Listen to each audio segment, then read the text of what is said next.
Baik teman-teman, hari ini kita akan berkecimpung dalam materi akar raman hujan. Nah, sebelumnya kita harus tahu akar raman hujan itu apa sih? Nah, akar raman hujan itu diperuntukkan atau berfungsi sebagai ketika kita mencari manipulasi atas sebuah angka di dalam akar gitu ya, kita harus tahu nilai pastinya gitu, angka pastinya. Ya. Nah, akar raman hujan ini sebenarnya ditemukan atau dianalisis populernya oleh matematikawan Indian, ya. Dia menerbitkan jurnal Indian of Society Mathematics gitu ya di India. Nah, dia terbitkan dan ini menjadi sebuah analisis yang tenar pada zamannya. Nah, mungkin saya akan kasih beberapa racikan ya. Kalau kita menemukan angka 2. Nah, angka 2 ini kan bisa kita racik ya, istilah. Bisa kita racik, ini akar 4. Ya, akar 4 itu kan sama dengan 2. Nah, akar 4 itu coba kita manipulasi akar 1 tambah 3. Bisa nggak? Bisa. Ya, 1 tambah 3, 4. 4, akar 4 ya 2 gitu ya. Ya, 3 ini kita manipulasi lagi menjadi akar 9. Gitu ya. Sehingga ini 1 tambah, ini saya ingin 2 ya. Ini 2. Ini tambah 7 berarti ya. 7. Kan 9 sama aja. Kita racik lagi 1 tambah, ini nanti akan menjadi 49 ya, akar 49. Ini 1 tambah akar 2 tambah, saya ingin 9 di sini. 9. Oh, sorry. Saya ingin 3 di sini. 3 di sini tambah berapa? 46 berarti ya. 46. Nah, 46 bisa kita racik lagi. 46 kali 46 sama dengan 36, 24, 27, 24, 16, 18, 6, 1, 1, 2. Oke. 2116. Nah, ini bisa kita racik lagi. 1 tambah akar 2 tambah akar 3. Nanti seterusnya ya. Ini seterusnya. Tambah. Nah, saya mau 4 di sini. Saya mau 4. 4 ditambah berapa? 2112. Sebentar saya cek dulu. Ya. Nanti dan seterusnya ya. Dan seterusnya ini nanti akan seterusnya. Gitu. 2 ini akan akar 1 tambah akar 2 tambah akar 3 tambah dan seterusnya. Tetapi ini di dalam ya. Ingat ini di dalam, sehingga perlu perhitungan yang teliti di sini ya. Kadang orang-orang bisa ambigu. Nah, kalau kita udah tahu bentuk-bentuk seperti itu, nah coba kita analisis bentuk yang seperti ini ya. Ini untuk awalan ya, 2 itu, 2 sama dengan akar 4, nanti 2 itu sama dengan akar 1 tambah 2, 3 dan seterusnya. Nah, coba kita analisis ketika ada, biasanya kita menemukan ada akar seperti ini. Akar N tambah N tambah N. N itu ibaratkan sebuah angka ya. Ini sama dengan A. A juga angka. Untuk setiap N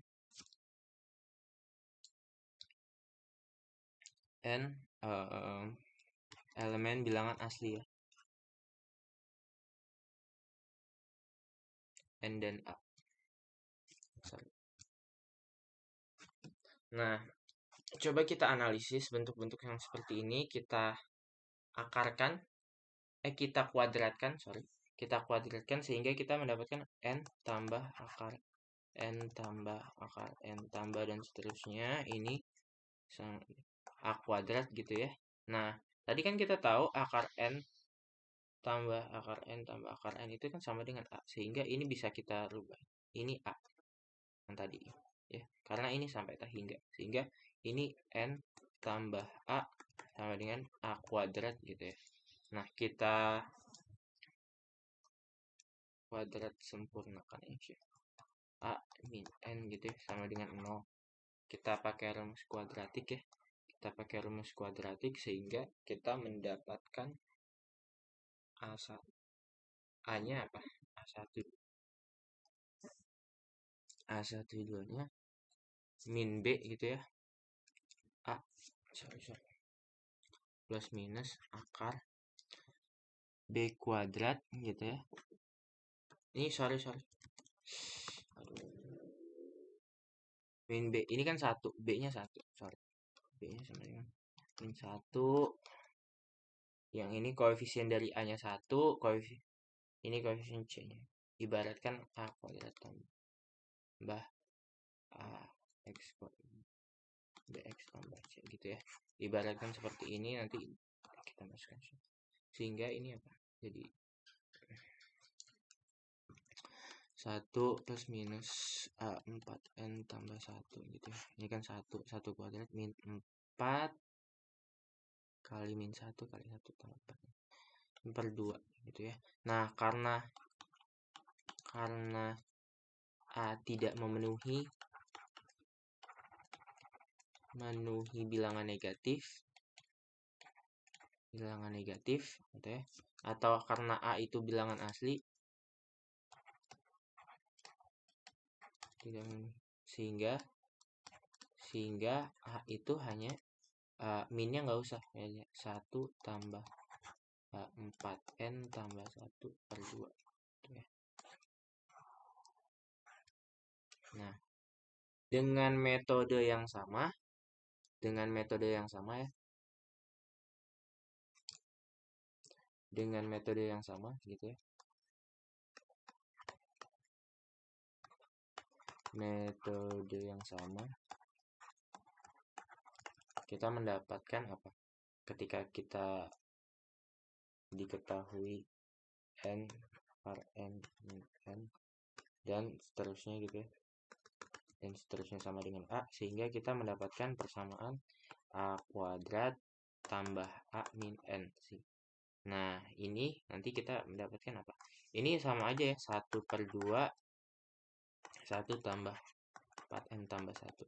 Ini sama aja seperti ini. Nah, ini nanti kita akan mendapatkan A-nya itu dengan metode yang sama. Kalau ini kan A N tambah N itu kan ketika ini tambah ini bedanya itu.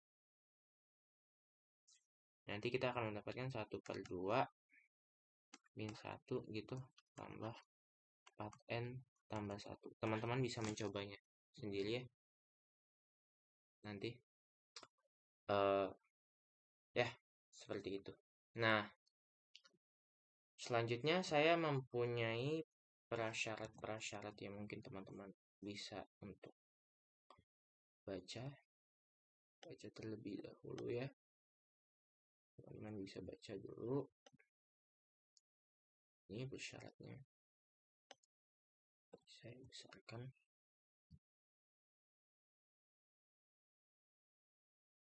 Oh, sorry.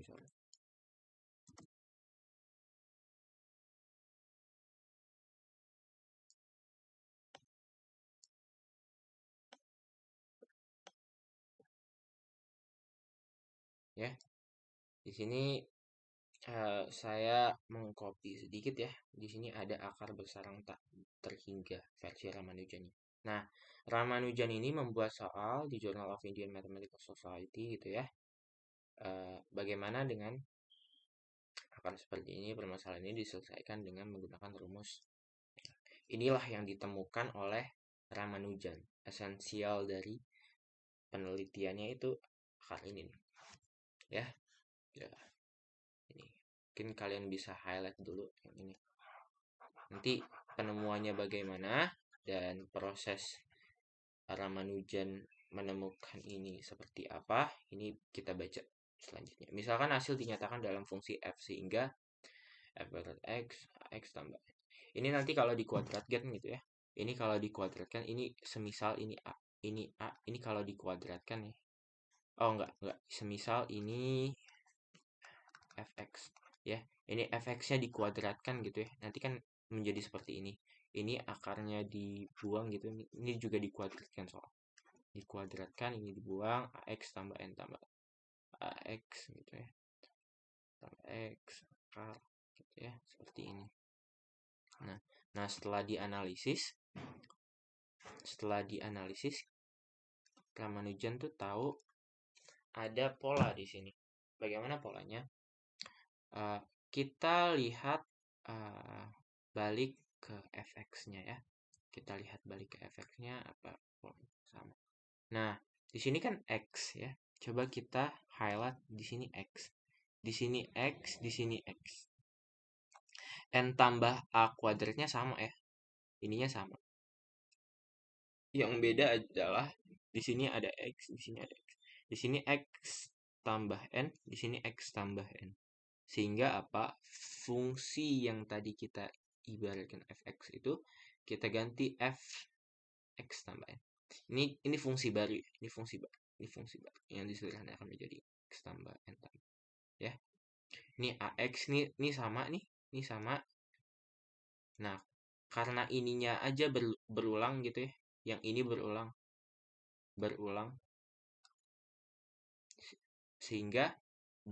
sehingga apa? Kita memanggil fungsi itu sendiri ke dalam fungsi tersebut. Bahasanya gimana ya? Ya, seperti itu. Dan bisa dibuktikan dengan induksi atau mungkin trial and error gitu ya. Itu ada metode pembuktian seperti itu. Nah, kita tahu bahwa fx x tambah n tambah a gitu ya. Formula di atas dapat dibuktikan dengan cara berikut. Dengan menggunakan perluasan binomial gitu. Ingat a tambah b kuadrat gitu, a kuadrat tambah 2a kali b tambah b kuadrat. Sehingga x tambah n tambah a kuadratkan, ini n tambah a-nya. Kita gabung gitu ya. X kuadrat tambah 2x n. Ini bagaikan a gitu ya, ini bagaikan b. Ya, coba kita lihat lagi seperti ini. Ya udah kita samakan saja nanti pas dikali gitu ya. Nanti kita mendapatkan bentuk-bentuk yang seperti ini ya. Nanti bentuk-bentuk yang seperti ini nih bisa sama dengan seperti ini. Mengapa? Karena coba kita lihat lagi. Karena x tambah n tambah a tambah n ini merupakan bentuk yang berulang nantinya ya, bentuk x ini dikuadratkan dan mengikuti prinsip yang sama gitu ya. Di atas menganggap x tambah sebagai x tambah n. Nah, prinsip ini dipakai terus-menerus dan berulang sampai tak terhingga kali sehingga dapat dituliskan seperti ini. Nah, inilah rumus yang akan kita pakai. Pembuktiannya sudah ada di atas tadi ya. Sehingga kalau kita diberikan sebuah soal, kita tahu dan kita bisa mengenal. Tapi sebelum itu, sesudah itu mungkin akan ada soal-soal ya yang menuntut kita untuk bisa menggunakan rumus ini. Ya, kita lanjut membahas sebuah soal. Oke. Gitu ya, kita lanjut membahas sebuah soal.